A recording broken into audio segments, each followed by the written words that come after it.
अब की बार मैंने कांग्रेस से अलायंस किया। क्यों किया? कि बिना अलायंस में नागौर में जीत नहीं सकता था। मुझे 1.5-2 लाख वोट और चाहिए थे।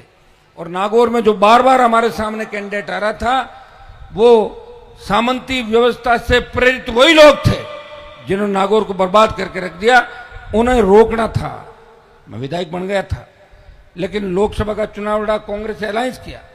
कांग्रेस वोटों में बंटी हुई थी। मेरा एक उम्मीदवार लेके भागे बाढ़ में, जो मेरे पास था उसको सीधा लाके ज्वाइन करा दिया। फिर भी उन परिस्थितियों में कांग्रेस से अलायंस करके मैं राजस्थान में कांग्रेस पार्टी का प्रचार करा था।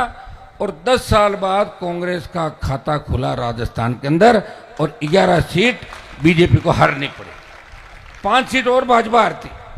कोटा, जोधपुर, जयपुर, अलवर और बीकानेर। अगर कांग्रेस पार्टी के नेता हमें साधन मुहैया करवाते, मैं कोई साइकिल से तो जाता नहीं प्रचार करने के लिए, हेलीकॉप्टर लेके हर कोई घूम रहा था। मेरे सामने उम्मीदवार थी इंडिया बुल्स की मालकिन, जो 100-150 करोड़ रुपए फेंक रही थी, गली गली घूम रही थी। मुझे मेरे इलाके में भी टाइम देना था, लंबे समय तक टाइम दे पाया। तो मैंने उनको कहा कि भाई आप व्यवस्था करा दो, एक दिन में जहां मैं एक सभा आपकी करके आ जाऊं, फिर मेरे इलाके में आ जाऊं। तो ये तो हेलीकॉप्टर से संभव होता, गाड़ी से नहीं होता। तो उन्होंने ये सोचा कि हनुमान जी के जाने से अगर कांग्रेस की सीटें जीतेगी तो हनुमान जी कांग्रेस के नेताओं के सामने बड़े हो जाएंगे, इसलिए कांग्रेस मरे तो मरे लेकिन हनुमान जी नहीं उड़े। ये उन्होंने ध्यान रखा, इसलिए 5 सीट कम आई। नहीं तो कांग्रेस पार्टी की 16 सीट आती राजस्थान का। आती कि नहीं आती 16 सीट? बताओ। संगीता जी के मैं एक जगह आया था, भोपालगढ़, 30,000 से लीड मिली इनको। बाकी कहीं मिली थी क्या? एक सीट पे भी नहीं मिली थी।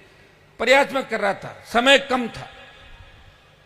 देखिए भाइयों, जो लड़ाई हम लड़ रहे हैं, ये लड़ाइयां दूसरे स्टेट आप देखोगे ना, हरियाणा, पंजाब, दूसरी जगह, लोग वहां अपने से 100 साल आगे हैं।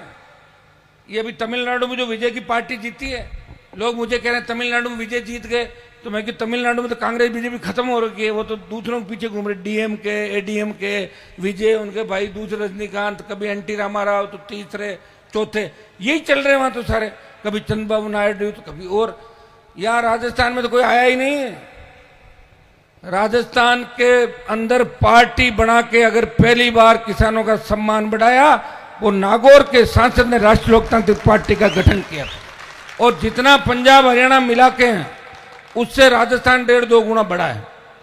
अभी डूंगरपुर के अंदर बैठे आदमी को कहूं तुम्हें गंगानगर जाना है, तो दूरी दे के वहीं सो जाएगा, बोले नींद आ रही, मैं तो नहीं जाऊंगा, बहुत दूर है गंगानगर। और जब तिजारा दिल्ली के बॉर्डर से किसी को बोलो कि तुम्हें जैसलमेर, बाड़मेर और रामसर जाना है, वो कहेगा मैं तो सोऊंगा, मैं नहीं जा सकता, इतने 45 डिग्री की गर्मी। अलग अलग इलाके, कहीं गुजर, कहीं मीणा, कहीं मेघवाल, कहीं जाट, कहीं राजपूत, कहीं रेबारी, कहीं सुथार, कहीं प्रजापत, तमाम जातियां राजस्थान में अलग अलग पॉकेट के अंदर है। कहीं 4-5 जिलों में आदिवासी बेल्ट है, वो उनकी पॉलिटिक्स बिल्कुल अलग तरीके की। मैं लड़ तो रहा हूं, और मैं किसके लिए लड़ रहा हूं बताओ? जब मैं वसुंधरा से झगड़ा, मेरा कोई जमीन का झगड़ा नहीं था, लेकिन मैं उसकी जो व्यवस्था थी उससे मुझे अच्छा नहीं लगता, उससे झगड़ा